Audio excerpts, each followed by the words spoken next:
Rios em chamas. Como os grandes rios nascem de águas profundas que brotam nas montanhas, o rio do avivamento nascerá nos lugares altos, vindo de águas profundas. Frequentemente, estes rios fluem dos olhos de homens apaixonados pela presença em forma de lágrimas. John Knox era um homem de lágrimas. Ao ver Evan Roberts aos prantos no altar, F. B. Meyer disse: "Eu sou pregador há 30 anos e meus olhos estiveram sempre secos." A partir daquele dia, houve uma mudança profunda em F. B. Meyer. Frank C. Laubach orou: "Senhor, perdoa-nos por nossos olhos secos." Lemos em Hebreus capítulo 5, versículo 7. Ele, Jesus, nos dias da sua carne, tendo oferecido com forte clamor e lágrimas, orações e súplicas. Charles Finney disse: "Certa vez que, sem muita oração e lágrimas, não há avivamento." Em águas profundas da presença. Alistair Amsgleth diz que, no cristianismo, a espiritualidade significa o encontro com Jesus. A espiritualidade cristã pode, então, ser compreendida como a maneira pela qual a pessoa busca aprofundar a sua experiência com Deus ou praticar a presença de Deus.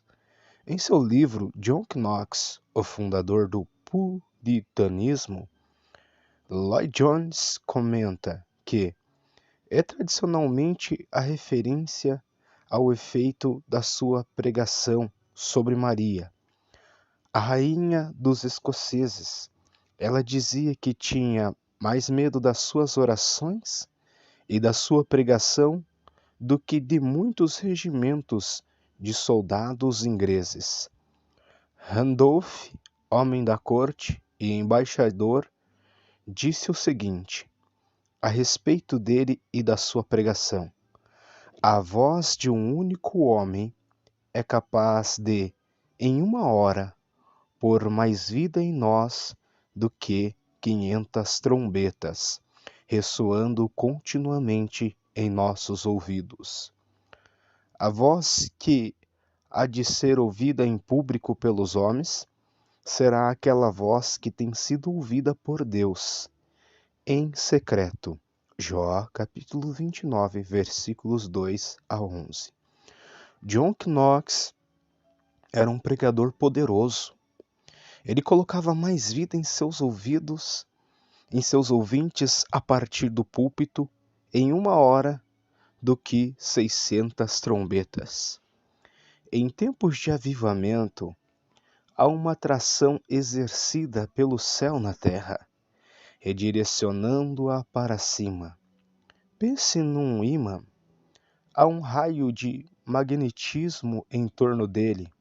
Êxodo, capítulo 3, 1 a 3, versículos 1 a 3. Há uma atração. Jó, capítulo 12, versículo 32. João, capítulo 12, versículo 32. Em tempos de avivamento, lugares são tocados e atraem pessoas em busca de Deus. João capítulo 3, versículo 23. Em tempos de avivamento, desperta-se um fascínio pela presença de Deus. Muita coisa muda, a ordem de culto, o tipo de louvores, o tempo de duração dos cultos e, especialmente, o comportamento das pessoas em resposta à pregação.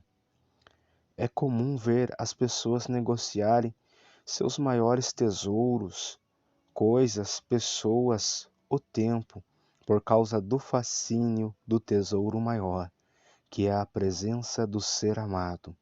Atos capítulo 2, versículos 41 a 47. É por isso que, em dias de avivamento, os cultos se prolongam por muito tempo, avançando madrugada adentro. E no primeiro dia da semana, ajuntando-se os discípulos para partir o pão, Paulo, que havia de partir no dia seguinte, falava com eles e prolongou a prática até meia-noite. E havia muitas luzes no cenáculo onde estavam juntos. Atos capítulo 20, versículo 7 a 8. A suprema necessidade. Precisamos desesperadamente de um avivamento, porque temos necessidade de uma nova safra de obreiros. Temos urgência de homens em chamas que coloquem fogo no púlpito. Wesley dizia: dê-me 100 pregadores que não tenham medo de nada, a não ser do pecado, e não anseie por nada mais, a não ser Deus. E não importa se sejam ou não ministros, pois somente isso é suficiente para estremecer os portões do inferno e estabelecer o reino de Deus na terra.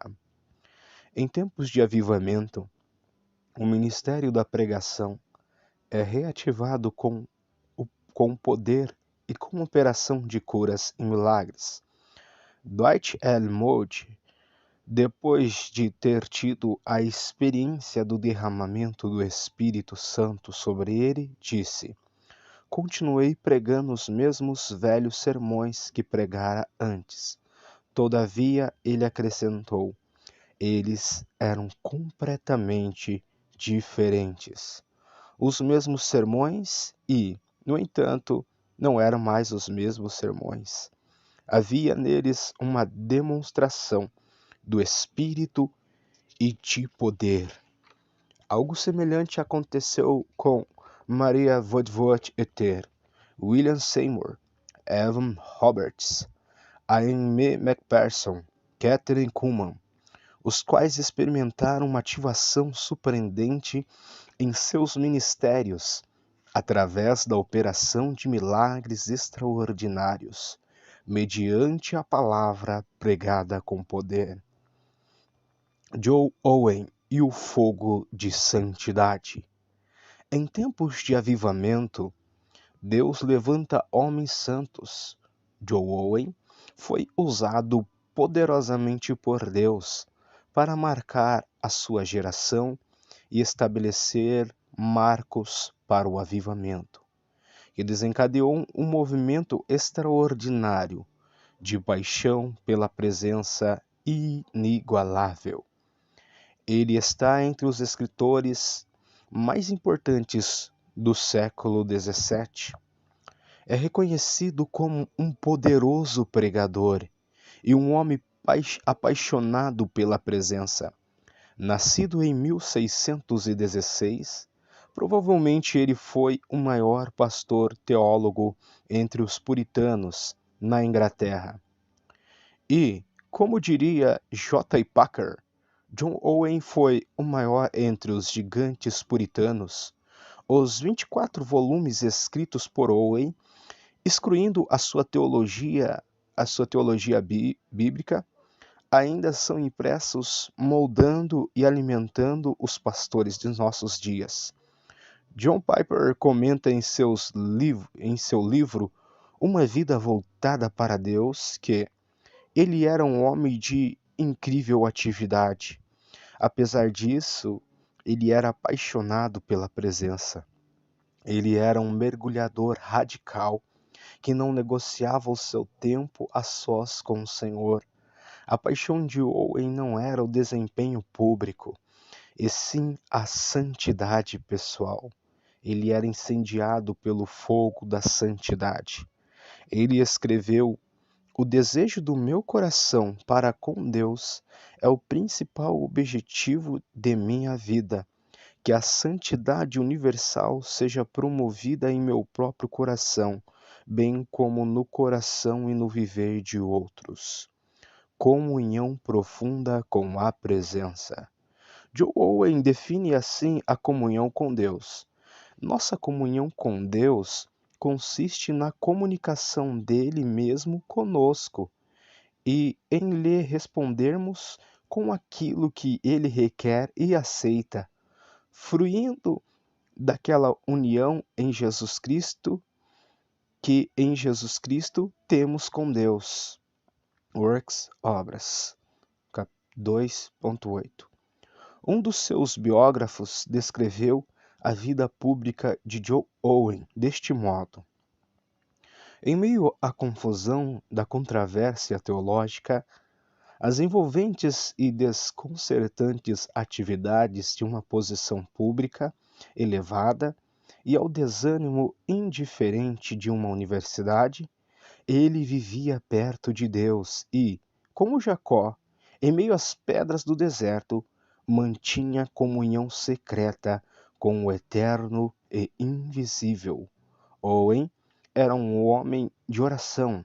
Adam Tozer dizia: para fazer frente a esta geração ávida pelo pecado, só uma igreja ávida pela oração. Esta era uma das grandes proclamações de Joe Owen. Ele dizia: a oração é, portanto, um modo santo de exercitar todas as graças, mas nós podemos chamar a oração de graça da oração, porque ela própria é também estimulada pelo Espírito. Dizemos graça de oração porque é um trabalho da graça do Espírito no coração. Assim, é o Espírito que nos dá a habilidade para a oração, de maneira que ela seja um meio para exercitar todas as graças deste modo especial.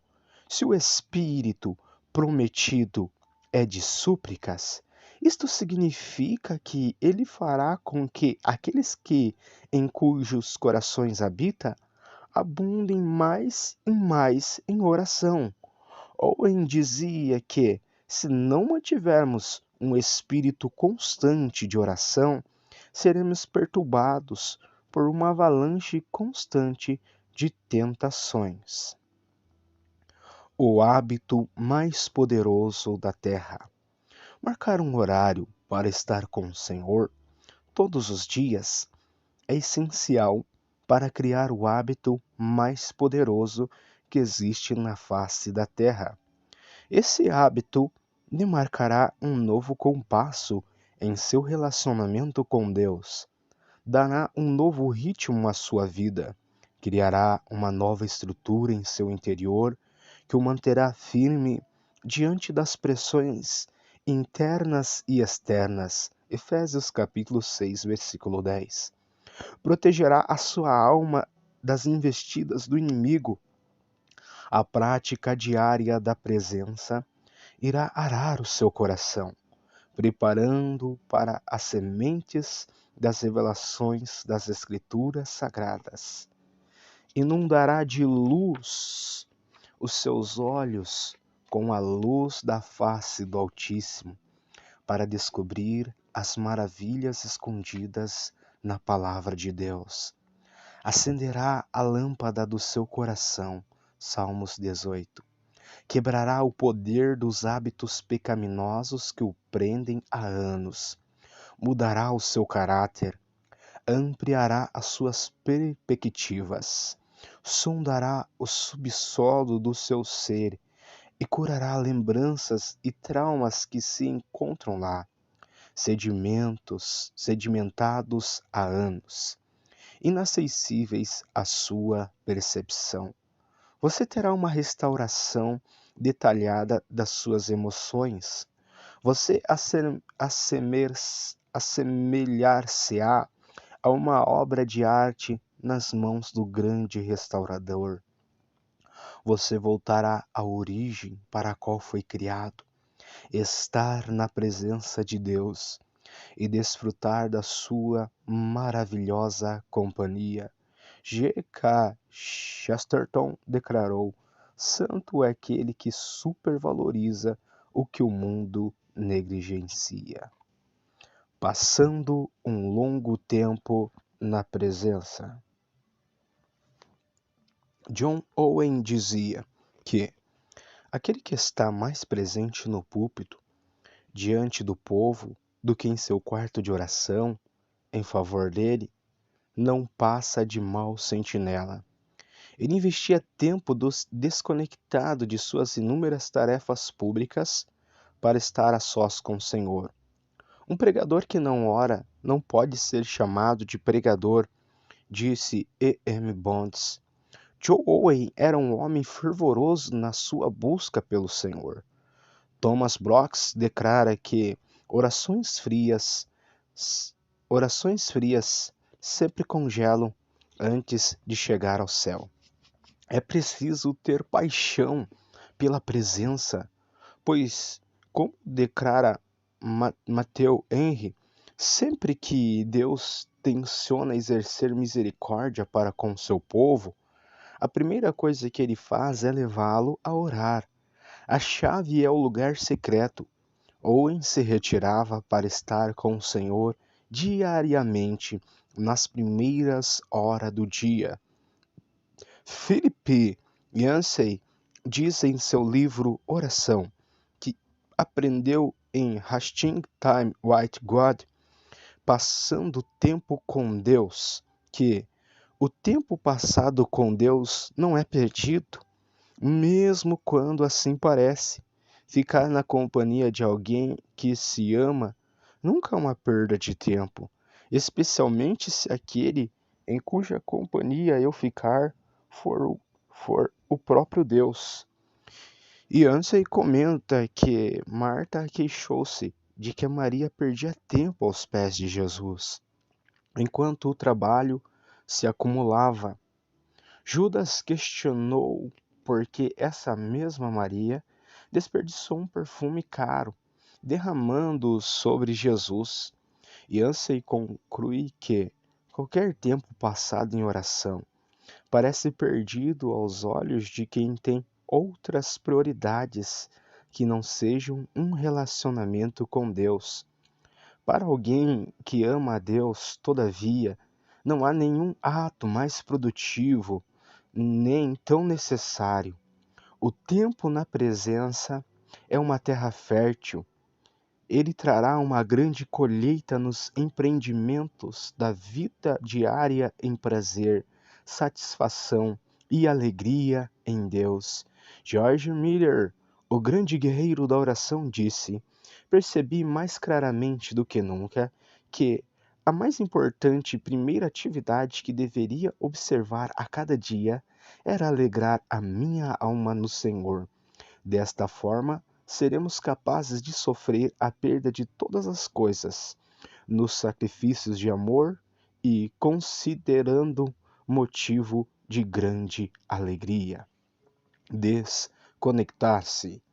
Henry Nouwen declarou que desconectar-se e dizer não para os poderes do mundo com seu ativismo requer uma enorme quantidade de energia.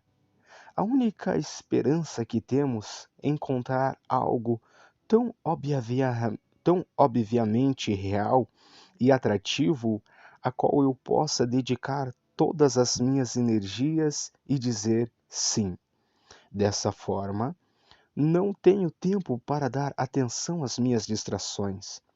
Uma das coisas para as quais eu posso dizer sim é quando eu entro em contato com o fato de que sou amado. O ponto está no quanto você é apegado ao Senhor, a ponto de desligar-se de tudo mais, uma vez que percebo que, mesmo estando totalmente quebrantado, ainda assim sou amado. Diz Nouwen, torno-me livre da compulsão de fazer coisas para obter sucesso. Para desconectar-se, é preciso então estar ligado ao Senhor com a força da paixão. A paixão pela presença quebra a conexão terrena e lhe desconecta do mundo.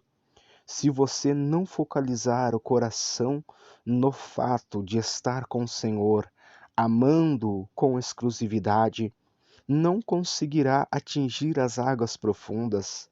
As urgências do dia a dia agem como um imã que nos puxa para as atividades terrenas que desfocam o sentido do céu. Elas tentam nos observar por completo. Se você não se desconectar, o tempo na presença parecerá pesado, lento, soará como um deslocamento. A desconexão o levará a viver momentos de indescritível alegria e profunda realização interior. Capítulo 2. Madame Guyon, George Fox, John Bunyan. N.T. Wright conta em seu livro Simplesmente Cristão, porque o cristianismo faz sentido, uma ótima história.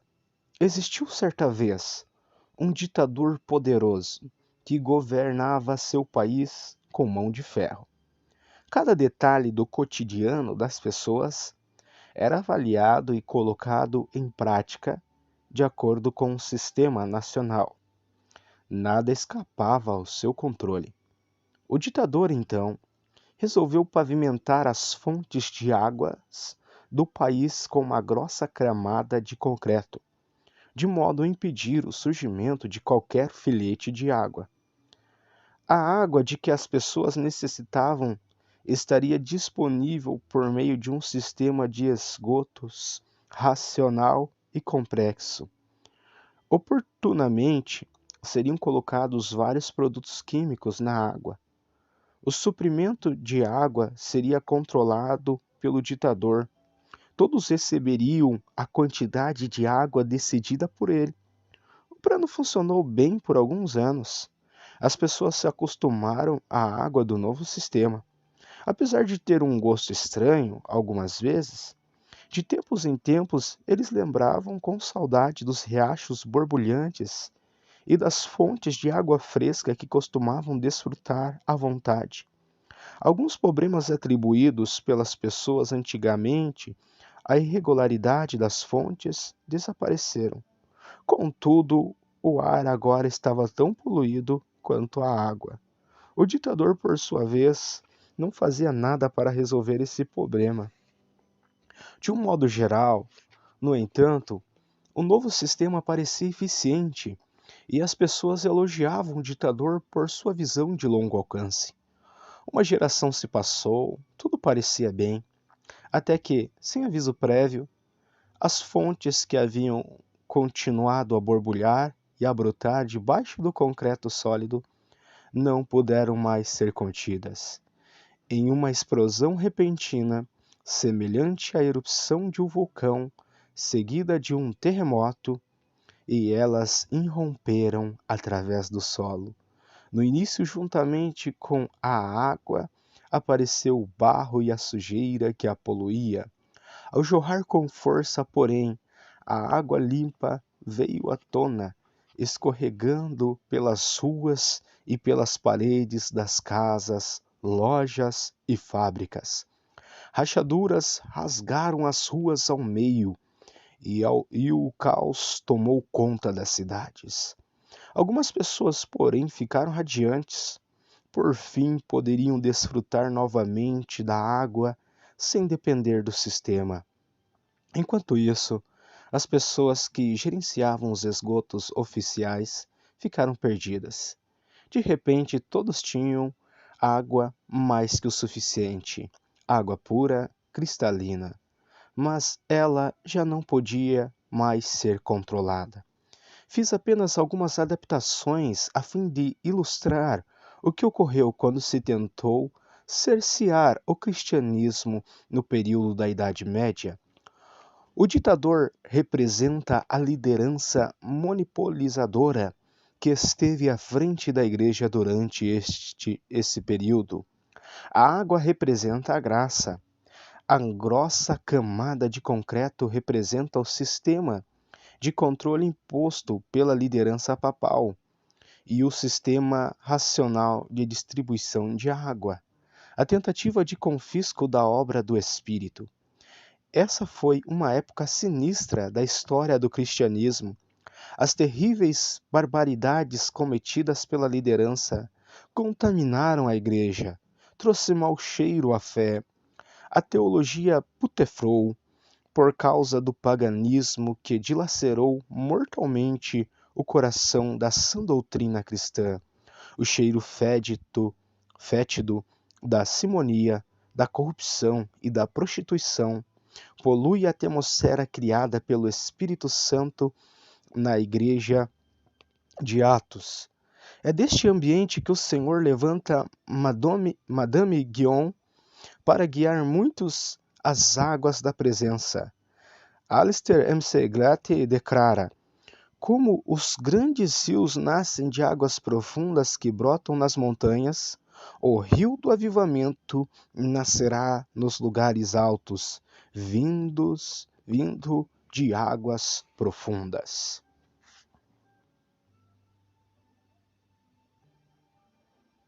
Vida em profundidade.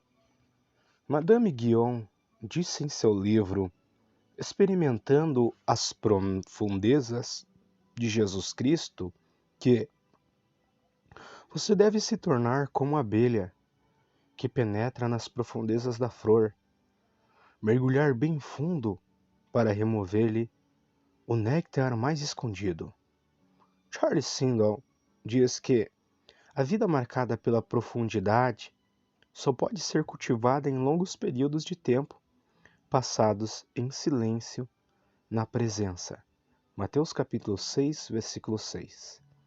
Mergulhe na presença que a doçura do céu fruirá da rocha e transformará a sua vida. Mateus capítulo 6, versículo 6. Deuteronômio 32, capítulo 32, versículo 13, fala do mel que sai da rocha. Ele o fez cavalgar sobre as alturas da terra e comer os frutos do campo, e o fez chupar mel da rocha. O mel que você coletar diariamente na presença é a santidade de Deus, onde o poder divino está abrigado. Assim como o mel afeta profundamente o alimento que ele toca, a santidade afeta a nossa estrutura interior. Conforme você abrir diariamente o seu coração na presença, a santidade poderá ter acesso ao mais íntimo do seu ser, transformando-o à semelhança de Jesus. Ele derramou seu sangue para nos tornar santo. Hebreus capítulo 9, versículo 13 ao 14. Hebreus capítulo 10, versículos 19 ao 22. 1 João capítulo 1, versículo 7 a 9. É a santidade de Deus que o manterá longe do pecado. Ela transformará o seu caráter. Trata-se de algo divino que somente pode ser coletado na atmosfera do céu. É inerente ao caráter de Deus. Ele é santo e nos fez para sermos santos, para o louvor da sua glória. Efésios capítulo 1. Níveis mais profundos da presença. Madame Guion nasceu na França em 1648 e desde cedo começou a buscar comunhão íntima com Deus. Hickenheim declarou: Satanás tenta limitar a sua oração, porque ele sabe a sua oração vai limitá-lo. Em 1668, teve a plena experiência do amor de Cristo. Depois disso, ela passou a gastar tempo em oração. Até 1676. Sofreu a perda de filhos, do marido, do pai e de uma grande amiga. Porém, tudo isso serviu apenas para que ela aprofundasse sua experiência com Deus. Embora muito popular e admirada por muitos membros influentes na corte, ela passou a ser perseguida e aprisionada várias vezes. Por causa da sua fé, manteve uma enorme correspondência e seus trabalhos preencheram 40 volumes.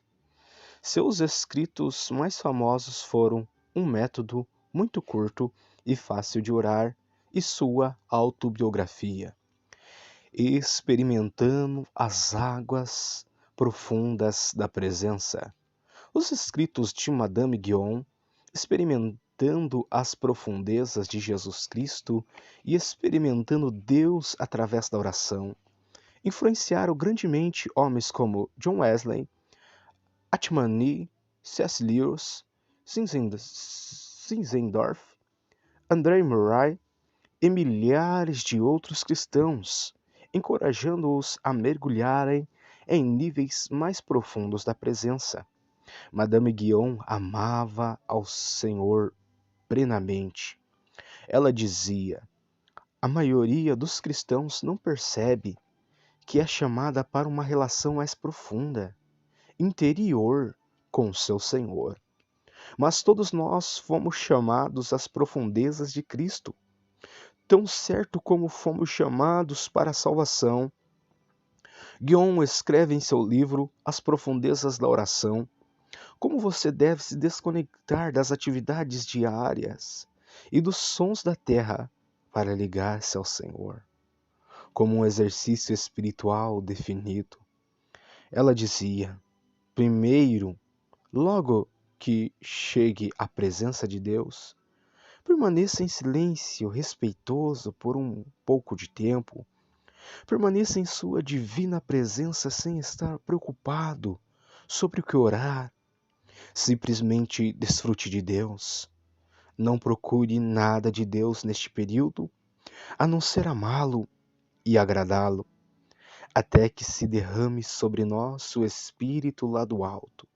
Então o deserto se tornará em campo fértil, e o meu povo habitará em lugares quietos de descanso. Isaías capítulo 32, versículos do 15 ao 18. Desejando estar com o Senhor.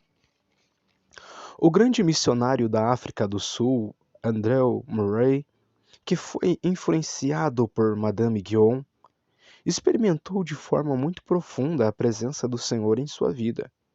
Sua obra tocou e ainda toca a Igreja no mundo inteiro, por meio de escritos profundos, incluindo The Spirit of Christ, o Espírito de Cristo, The Holiest of All, o mais santo de todos, White Christ into School of Prayer, com Cristo na escola de oração, Abide in Christ, permaneça em Cristo, e Humildade, os quais são considerados clássicos da literatura cristã. Todos falam da necessidade suprema que temos de cultivarmos uma profunda intimidade com o coração de Deus, através de um tempo consagrado a Ele. Blaise Pascal escreveu: a força da virtude de uma pessoa não deve ser medida por seus esforços especiais, mas por seus hábitos. Murray dizia: você deve preparar-se para a oração pelo estudo sagrado da Bíblia. A oração não é um monólogo, onde tudo vem de um lado, mas é um diálogo, onde o filho ouve o que o pai diz. Reserve um tempo para apresentar-se com reverência e em silêncio perante Deus.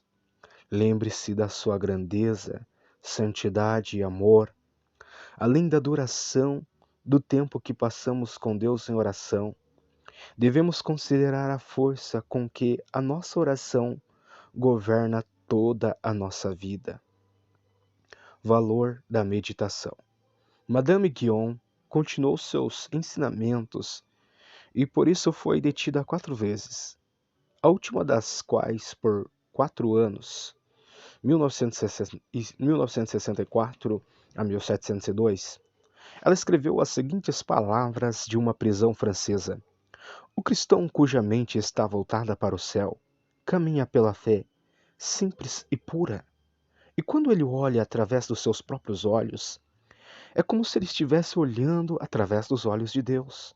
Esperar em Deus não é ociosidade, disse Bernardo de Clairvaux, mas um trabalho maior do que qualquer outro trabalho para quem não estiver habilitado.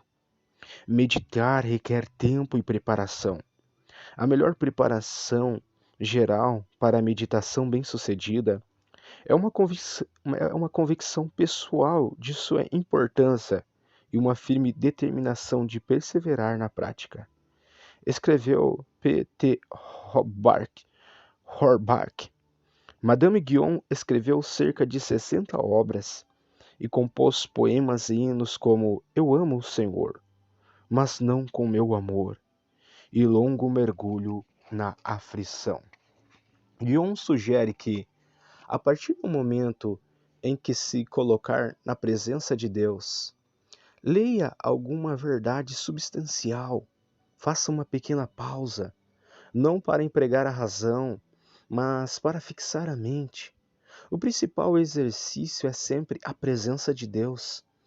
Ela comenta que o assunto serve mais para aquietar a mente do que movimentá-la com o raciocínio. Permita que uma fé vivificante em Deus produza um mergulho profundo, impedindo que os sentidos fiquem vagueando. Isso serve, em primeira instância, para nos desprender de numerosas distrações, nos afastar de assuntos externos e nos trazer para perto de Deus, que só pode ser encontrado no Santo dos Santos. Guion declara que a meditação permite a contemplação da presença divina. Por isso, é preciso ser diligente e chamar de volta os sentidos dispersos para conhecer melhor a Deus. A força influenciadora da oração. Há um grande número de pessoas que, após terem tido contato com Madame Guyon, mudaram de vida por causa da influência positiva desta mulher em suas vidas. Ela era, de fato, uma grande mulher de oração. Ela escreveu: Meu querido, uma vez que se tenha dado a Deus, não volte atrás. Lembre-se que um presente uma vez dado não está mais disponível ao doador. Orar nada mais é do que voltar ao nosso coração a Deus e receber em troca o seu amor.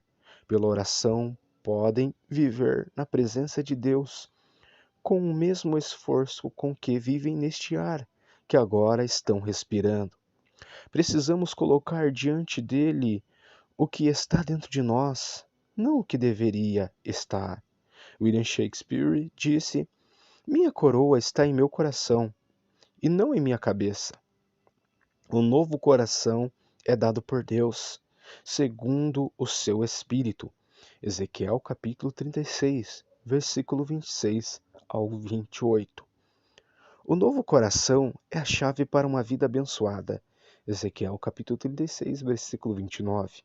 O novo coração é a chave para uma vida frutífera e vitoriosa. Ezequiel capítulo 36, versículo 30. Deus nos dá um coração marcado pela santidade. Ezequiel 36, versículo 31. O propósito de nossa vida é buscar a Deus. É o que fomos criados para fazer. Deus quer que nós procuremos longa e apaixonadamente por sua presença. Ela é real e tangível. Ela vai mudar nossas vidas completamente, declarou Rhonda Hughley, construindo uma tenda em sua casa para aquietar-se e aprofundar-se na presença. Construa em sua casa um lugar especial, que será a sua tenda da presença, para aquietar-se diante do Senhor. Não procure nada de Deus durante momentos quietos, a não ser amá-lo e agradá-lo. Deus será a sua própria recompensa, declarou Madame Guyon. Essa tenda será um lugar de refúgio. A W. Tozer diz: retire-se do mundo todo dia para algum local privado, ainda que seja apenas o quarto. Permaneça no local secreto, até que os ruídos circundantes comecem a esvair-se do seu coração e a sensação da presença de Deus o envolva. Deliberadamente desligue os sons desagradáveis e saia do seu recanto secreto, determinado a não os ouvir. Madame Guion explica em seu livro um método de oração simples, que, embora o recolhimento seja difícil no começo, devido ao hábito que a alma adquiriu de estar sempre no exterior, quando pela violência ela mesma ali se colocou, o processo vai se tornando fácil.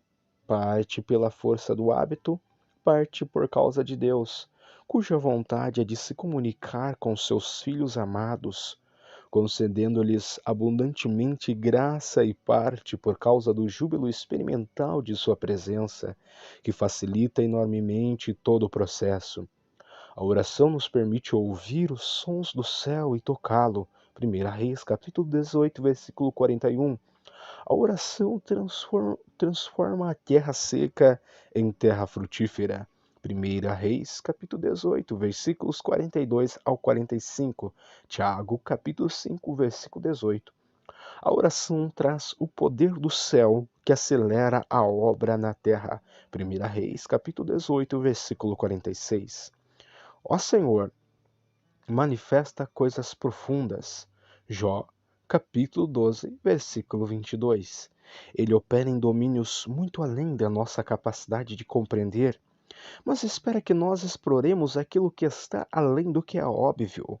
Alguns dos tesouros inestimáveis de Deus encontram-se escondidos em profundidades tais que muitas pessoas nunca dão o tempo necessário para procurá-las e encontrá-las. Guion diz que, por um ato de profunda adoração e rendição incondicional diante de Deus, você poderá se aprofundar na presença divina, sem permitir que os sentidos se desviem, mas mantendo-os submissos o quanto for possível.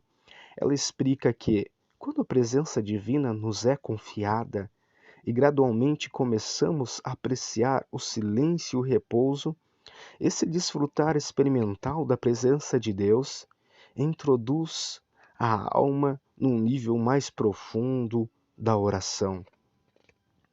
A desconexão de si mesmo. Muitas vezes, o maior inimigo da oração somos nós mesmos, e não as distrações do mundo em que vivemos. Somente ao painel de controle das suas emoções. A W. Tozer fala sobre a importância de convergir os pensamentos nas coisas celestes.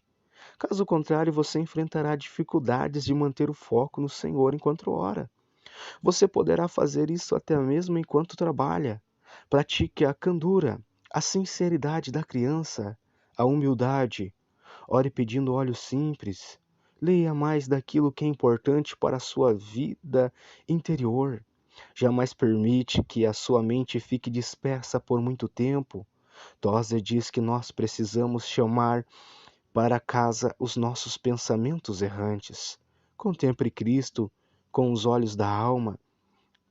Exercite a concentração espiritual.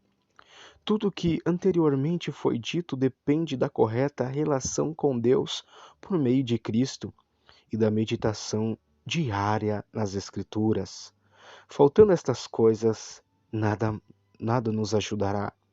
Asseguradas a disciplina recomendada conseguirá neutralizar os maus efeitos do externalismo e nos fará conhecer bem a Deus e as nossas próprias almas. Madame Guion sabia muito bem disso quando declarou: não se trata de adaptar-se do mundo, há que apartar-se de si mesmo. Ela declarou que a oração é o alimento da alma. Quando nos privamos dela por nossa culpa, fazemo-nos padecer fome a nós mesmos. Uma revolução contra si mesmo. Bill Hybels declara em seu livro Ocupados Demais para Deixar de Orar que, desde o nascimento, aprendemos as regras da autoconfiança, enquanto nos esforçamos e batalhamos para ganhar autossuficiência. A oração vai contra estes valores profundamente estabelecidos. É um atentado à autonomia humana, uma ofensa à independência do viver. Hybels chega a dizer que, ausência da oração em nossa vida é um reflexo direto do quanto somos autossuficientes. Tirar um pequeno pedaço do dia para orar é um ato de insurreição contra o desejo violento do eu manter-se no controle o tempo todo. Para as pessoas que vivem apressadas, determinadas a vencer por si mesma, diz Hibels, orar é uma interrupção desagradável. A oração não faz parte de nossa orgulhosa natureza humana. No entanto, em algum momento, quase todos nós chegamos ao ponto em que caímos de joelhos, inclinamos a cabeça, fixamos nossa atenção em Deus e oramos. Não há algo tão celestial e tão antiterrenal que prostrar-se em rendição incondicional na presença. Esse ato nos envolve a condição para a qual fomos originalmente criados, viver em completo alinhamento ao senhorio de Cristo, para o louvor da sua glória. Guion disse que é muito importante dirigir-se à oração com um amor puro e desinteressado, que não busca nada de Deus senão agradá-lo e fazer a sua vontade. É esse amor que gera o compromisso. Guion declarou que um servo que mede seus esforços apenas pela recompensa não é digno de recompensa alguma. Dirija-se à oração, não esperando desfrutar de recompensas espirituais, mas para estar exatamente da forma que agrada a Deus. Em 1702, Guion foi banida para Blois, onde passou o resto da sua vida a serviço do Senhor. Em 1717, aos 69 anos, faleceu em perfeita paz. Madame Guion diz que, por um ato de profunda adoração e rendição incondicional diante de Deus, você poderá se aprofundar na presença divina sem permitir que os sentidos se desviem, mas mantendo-os submissos o quanto possível.